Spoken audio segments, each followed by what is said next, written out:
Hello po mga kababayan, si Dante Maravillas. Pag-usapan natin si Rodrigo Tisa na pinalalabas ng kampo ni Mike Defensor na suportador ni Sara at Digong na nasa pangangalaga na ngayon.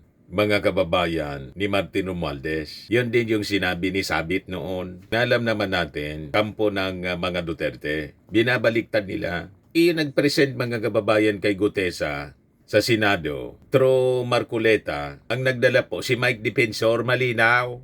Tulad nitong mga bagong witnesses nila na nag-aakusa sa ICC na tumanggap ng suhol, yung 18 ex-Marines na pinisinta ni Atty. Baligod. Si Mike Defensor din ang nasa likod, sabi ni Jose Castro. Kasi ang sumundo doon sa Club Filipinong sasakyan, pag-ari daw ng asawa ni Mike Defensor.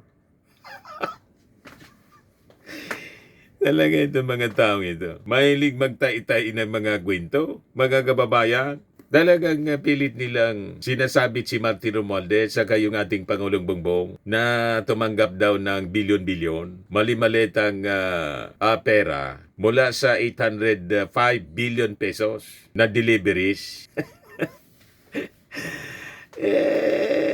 Maniwala sa kwento ninyo. Ito mismo yung mga report noong last year, published October 29, 2025. Surprise whistleblower Orly Gutesa in custody of Marines, sabi po ni Mike Defensor.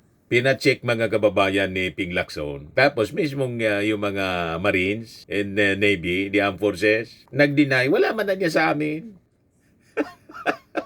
Yan, pina-check ni Lacson. Lacson debunks claim that Gutesa is under Marine na custody. Ito si Chavit Singson nagsabi the other day. Chavit Singson alleges Orly Gutesa was taken by Martin Romualdez.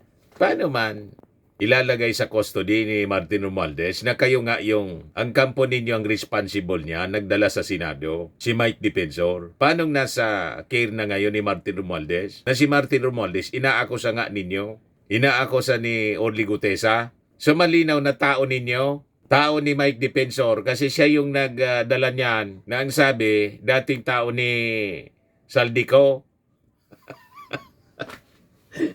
Di ba yun ang kwento, mga kababayan? Tapos ipapahid ninyo kay Martin Romualdez. Talagang mga taong ito. Malayo na paniwalaan ang kwento nila mga kababayan ng mga mamamayang Filipino. Close na gawa-gawa, imbento mga kababayan, fabricated stories. Makapanira lang, i-destabilize yung ating Marcos administration. At saka sirain yung credibility, pati ng ICC. Gustong sirain nila yung credibility. Gusto nilang palabasin yung ICC na susuhulan. Di ba po mga kababayan, ganon ang malinaw na objective nila? So, pag-usapan natin itong Orly Gutesa illusion na pinalalabas nila agent ni Martin Romualdez. Di malinaw naman po, tao ni Mike Defensor kasi siya yung nagdala niyan kay Marcoleta. Di man niya dinideny. Inamin niya sa mga interviews. Di ba po? Kaya po mga kababayan, kapag magkakampi, pero magkaiba ang kwento, siguradong may nagsisinungaling. Sila hindi magkatugma yung mga kwento nila. At kapag mga kababayan, parehong may interes na manira, pero hindi po magkatugma yung naratibo, malinaw po yan, propaganda ito at hindi katotohanan. Tama? Sila hindi magkatugma yung mga kwento nila. So sa usapin mga kababayan kay Orly Gutesa, hindi po siya simpleng whistleblower story. Ito po ay salamin ng desperasyon at pagkakagulo sa loob mismo ng DDS anti-Romualdez narrative.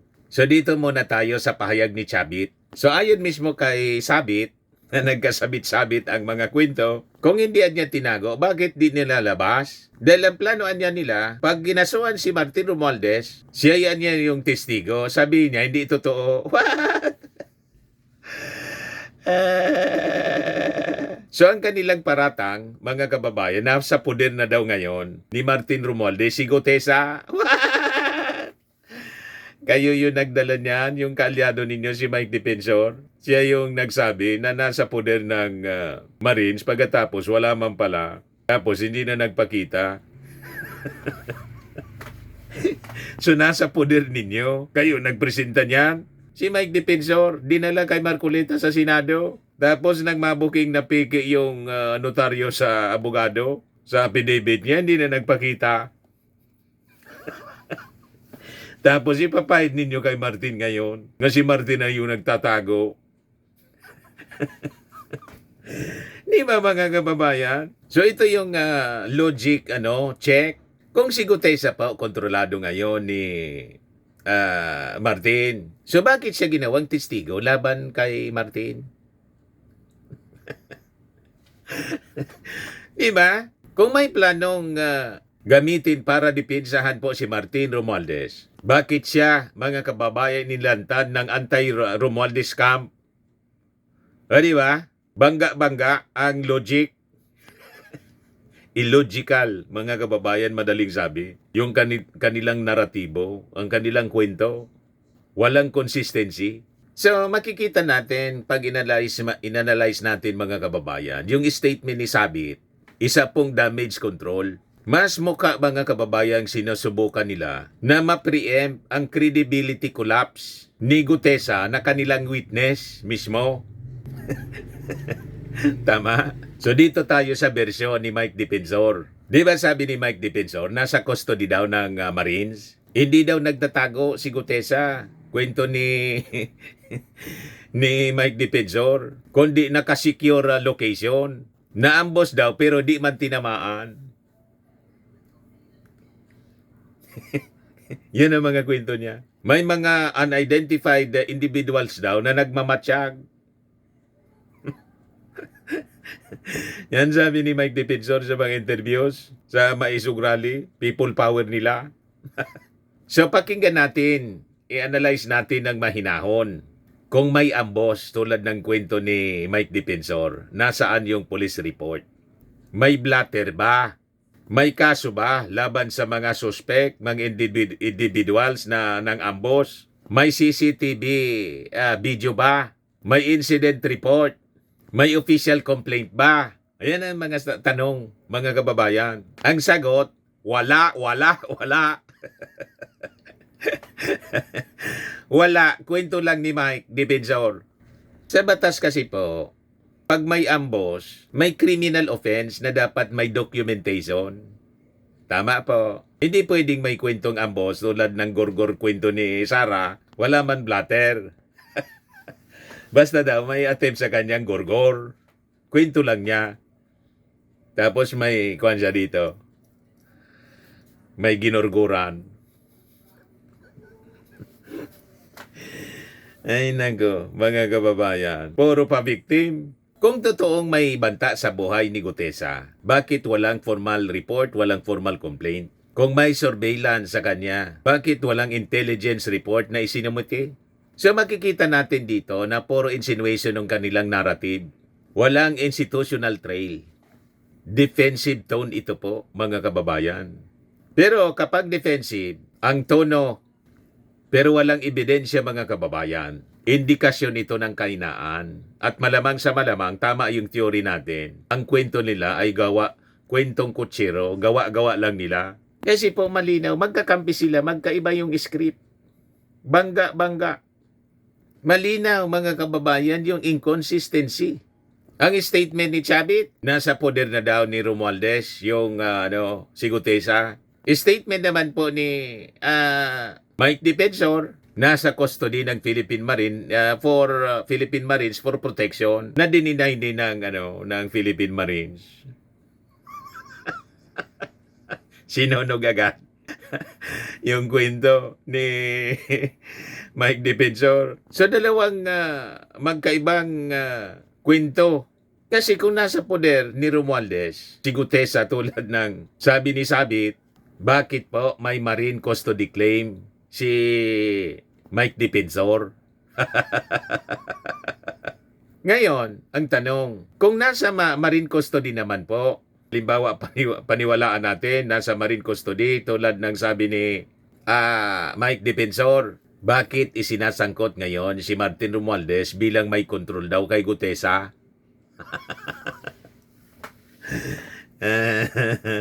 Tama? So hindi po pwedeng pareho silang tama sa kanilang claim. Kasi pareho silang anti-Romualdez. Si Sabit at saka si Mike Defensor. Pareho silang may interes na sirain si Martin Romualdez. Pero, nakita nyo naman, hindi magkapareho ang kanilang kwento patungkol kay Gutesa. Magkaiba ang kanilang statement. Nakita na ninyo? Uling-uli sa mismong kanilang kwento. Parehong nagsisinungaling. Di ba po? So kapag ang propaganda, mga kababayan, hindi coordinated, lumalabas po ang bitak. At ang bitak na to, mga kababayan, yung sumisira mismo sa kanilang narrative. Sa bagay, parehas man pong kwentong kutsiro sila. Parehas man sinungaling. Di ba po? Booking na booking sa mismong kwento nila. So ang tunay na tanong ngayon, sino ba talaga ang may control kay Gutesa? So ang mas logical na pagsusuri ay ganito, mga kababayan. Ilatag natin. Si Mike Defensor ang nag-announce ng custody status ni Gutesa. Siya ang nagbigay ng update sa kalagayan ni Gutesa. Siya ang naglarawan ng narrative sa threat kay Gutesa. Anong ibig sabihin niyo? Anong ibig sabihin nito, mga kababayan? Siya yung may alam, siya yung may access. Siya yung may linya ng komunikasyon. Siya ang may proximity. Naikwento niya lahat. Uling-ulian niya, Mr. Marabilla, sa bibig. Pagkatapos, ipapahin ninyo. Sasabihin ninyo, ituturo ninyo si Martin ang may control. Kayo ang may alam eh. O, di ba? Sa political analysis, mga kababayan, proximity equals influence. So sila ang may influensya. Hindi po si Romualdez. Tahimik si Romualdez eh. Hindi si Romualdez ang naglabas ng statement tungkol kay Gutesa. Never siya na nagpalabas ng statement tungkol kay Gutesa po. Hindi kampo ni Martin ang nagbibigay ng updates. Ang nagsasalita, kampo ni Defensor. Si Mike mismo. Kaya mas may sense, mga kababayan, na sabihin, si Orly Gutesa ay hawak ng kampo ni Defensor. Hindi po kampo ni Romualdez. Tama po. Ngayon, bakit hindi sila dapat pagkatiwalaan, mga kababayan? Yung dalawang ito, parehas may track record ng political maneuvering. Boss Sabit at saka si Mike Defensor. Pareho silang may interes sa power realignment. Gusto nilang iupo si Sara. Naganon na nga po si Sabit. In-endorse na si Sara for 2028 election. Gigil na. At pareho po sila na may malinaw na bias laban kay Martin Romualdez. Pero ngayon, magkaiba sila ng kwento na walang dokumentadong ebidensya. May ambos daw na wala mang police report, walang kaso, walang CCTV. Walang testigo. May custody daw. Wala man institutional confirmation sa kwento ng custody ng Marines. May paratang na walang logical coherence, mga kababayan. So sa batas, mga kababayan, at public discourse, credibility is currency. Kapag inconsistent po ang mga salaysay, bumababa siyempre yung credibility. Kapag walang ebidensya yung malaking paratang, ang tawag dyan, propaganda. Black propaganda. Kasi po hindi pwedeng sabay nasa poder ni Romualdez, itong si Gutesa, at saka nasa Marine Custody Protection tulad ng sinasabi ni Mike Defensor na dininay naman ng Marines. Wala man na niya sa amin. Never niyang pumunta dito sa amin yan. So, malinaw. May hindi nagsasabi ng totoo, baka pareho talagang hindi nagsasabi ng totoo. So, ano ang konklusyon natin, mga kababayan? Ang DDS anti-Romualdez narrative ay umaasa po sa isang imahe na may lihim, may pagtatago, may kontrol. Pero ang mismong magkakampi, hindi magkasundo sa detalye at sa political warfare, mga kababayan. Kapag hindi cohesive ang script, bagsak ang kwento. Ganun lang yan, mga kababayan. Bagsak. So malinaw po, hindi pasado. Ang kwento, boss ni Sabit saka ni Mike Defensor, bagsak. Sa politika po, hindi sapat ang basta ingay ka ng ingay. Kapag hindi po tugma ang kwento, hindi po yan whistle blowing. Ang tawag dyan is scripted confusion. Pati sila, lito.